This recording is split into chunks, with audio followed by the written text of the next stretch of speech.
Pierre Jalon, vous avez avec vous quelques objets qui sont assez représentatifs de ces objets connectés finalement qui servent le Quantify Self. Il y a quoi là sur la table?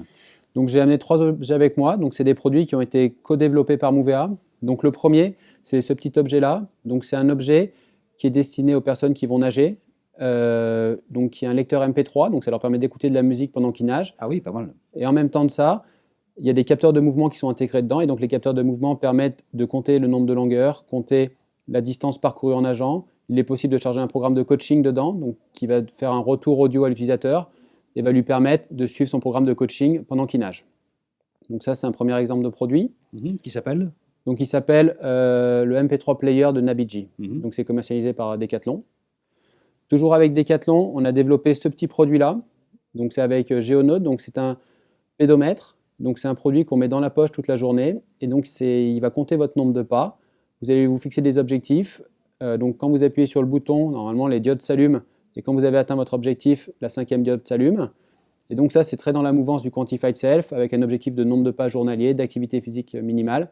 Et cet objet permet de mesurer ça. Il faut qu'il y ait du challenge, il faut qu'il y ait du gaming, sinon ça ne marche pas en fait, toutes ces données-là. Exactement, il faut qu'il y ait du challenge et du gaming.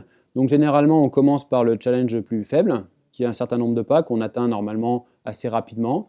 Et on peut mettre à jour son challenge au fil du temps sur le site de Geonote et être de plus en plus challenging et augmenter son nombre de pas journalier. Et puis il y a une raquette de tennis, qu'est-ce qu'elle vient faire là? Donc ça, c'est un produit que nous avons développé avec Babola cette année. Donc c'est un produit qui va être mis sur le marché en Europe en avril et qui est déjà sur le marché américain.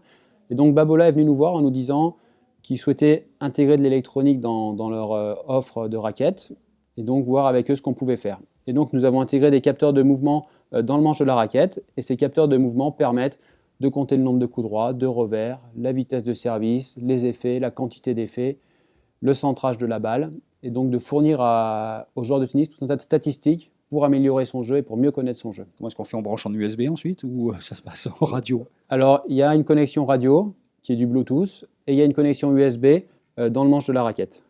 Donc ici, il y a un petit connecteur USB pour que l'utilisateur puisse venir brancher sa raquette sur son PC, transférer ses résultats et les exploiter sur les interfaces développées par Babola. Vous êtes meilleur à la piscine et au tennis depuis que vous avez ça ou pas? Ben, à la piscine, pas vraiment parce que je n'ai pas la chance de pratiquer, mais au tennis, indéniablement oui. Merci Pierre Jalon. Merci.